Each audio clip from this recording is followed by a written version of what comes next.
Welcome to the Jaguar King podcast. I'm your host, Armin. I talk everything Jaguars football, usually in tears. So if you like anything Jaguars or anything NFL related, please hit the subscribe button. Please hit the like button. It really helps my channel grow. And without further ado, in this week's episode, Jaguars, if you're going to win any game for the rest of the season, let it be this one. This week, we got the Tennessee Titans. There's nothing I love more than ruining the Tennessee Titans playoffs hope. Well, that and cheesecake. I really like cheesecake. Since starting 5-0, the Tennessee Titans have hit some bumps in the road and are currently 8-4, tied with the Indianapolis Colts for first place in the AFC South. After getting thrashed by the Browns, they're looking for a bounce-back week against the Jacksonville Jaguars, who are coming in hot after an 11-game losing streak. The first time we played the Titans in Week 2 of the NFL season, we set out to slow Derrick Henry, which we kind of did, and we put the ball in Ryan Tannehill's hands, who looked like a first ballot Hall of Famer, and Jadeveon Clowney was certified blind after the game because he didn't know where the fucking line of scrimmage was. After that game, I was actually convinced that Gardner Minshew was the QB of our future. That take aged like a banana. Didn't even last a week. Right after that game, we played the Dolphins, and everybody was uneasy about Minshew after that game. The Titans always have our number. Even when we're actually a good team, the Titans always find a way to beat us, and I think that's why Jags fans always have a little bit of hatred towards those Tennessee Titans. By the way, did you know in Greek mythology, a Titan is somebody who was born on Uranus? That's literally the worst planet in the world. A Jaguar is born on Earth. Literally the best planet in the world, motherfucker. Let's get into the preview. The Titans' weak point is their pass defense, ranking 28th in the NFL, just above the Jaguars. Although this week they might get help in the defensive backfield, Adoree Jackson is questionable for the game, so he might play. Last week versus the Browns, Baker Mayfield lit him up for 334 yards and 4 touchdowns, most of which actually coming in the first half. And just when you think they can catch a break, they got to play Mike Glennon, who's hungry for some Titan and loves Uranus. Gardner Minshew has been begging the coaching staff to play since he's come back from injury, but he's being treated like a child and he's grounded for the rest of the season. So Doug Marrone is sticking to his chops and we're going with Mike Glennon. He obviously can't do it himself, so we're going to need a big game from DJ Shark. DJ Shark hasn't really been involved as much this season. I don't know if that's something to do with the game plan. I don't know if other teams are scheming to take him away because he's our best receiver, or it comes down to very inconsistent QB play and they're not finding him open when he is. Regardless, he's our best wide receiver, and especially if Adoree Jackson doesn't play, we have to find a way to get him the ball. I've been talking about it for the past few weeks, but I'm hoping Colin Johnson actually gets the ball more and we see less of Chris Conley. I think he's earned more reps, and I honestly think he's just a better option at this point.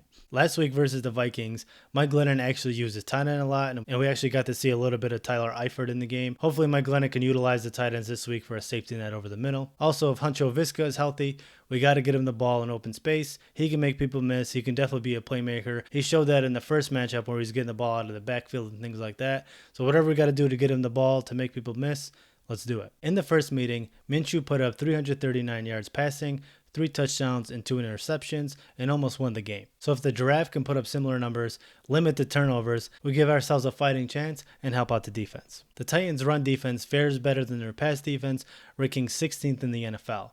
And they also kept the duo of Nick Chubb and Kareem Hunt kind of at bay with 3.3 yards a carry last game. Now for our defense versus the Titans' offense. There aren't many things I fear in my life except dogs, exorcisms, and Derrick Henry's second game against the Jaguars. Last week versus the Vikings, the Jaguars defense had to face the second leading rusher in the NFL in Dalvin Cook. He put up 120 yards on the ground and averaged 3.8 yards per carry. And this week, the Jaguars got to face the leading rusher in the NFL in Derrick Henry, who has 1,317 yards, averaging just under 5 yards a carry with 4.9. In the Cleveland game, he only had 6 yards rushing, but because the game got out of hand so fast, he really wasn't able to be effective. He only had 15 carries that game. When you look at the first matchup, the Jaguars were actually able to slow him down some. He had 84 yards in a day on 25 carries. But he's still the best back in the league and legit the scariest guy in the NFL in open field. I don't care how much they get paid in the NFL, I would never tackle that guy. I expect him to have a good game against the Jaguars' run defense. But if we stop Derrick Henry and take the ball out of his hands, then we give the ball to Ryan Tannehill, and that still might not bode well for us. Ryan Tannehill is having himself a really solid season, complementing the running game of Derrick Henry really well. And he currently has the Titans sitting at a top 5 ranked offense. He has some weapons on the outside, starting with A.J. Brown, who eats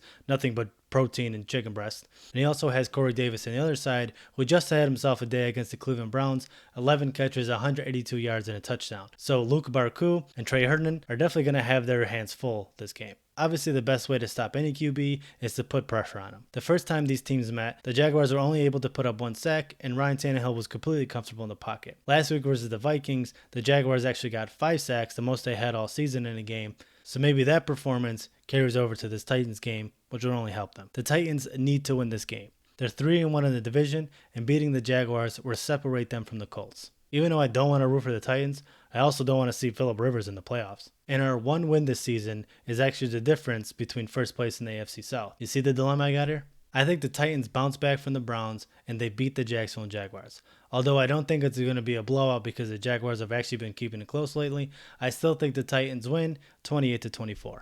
Thank you all for watching. Leave your predictions below. Let me know if you think Jaguars could pull off this upset or the Titans steamroll them and continue with first place in the AFC South. Thank you for all those who have subscribed to my channel. Your support means a lot to me. If you like this video, please don't forget to hit the like button, and I'll see you all for the recap.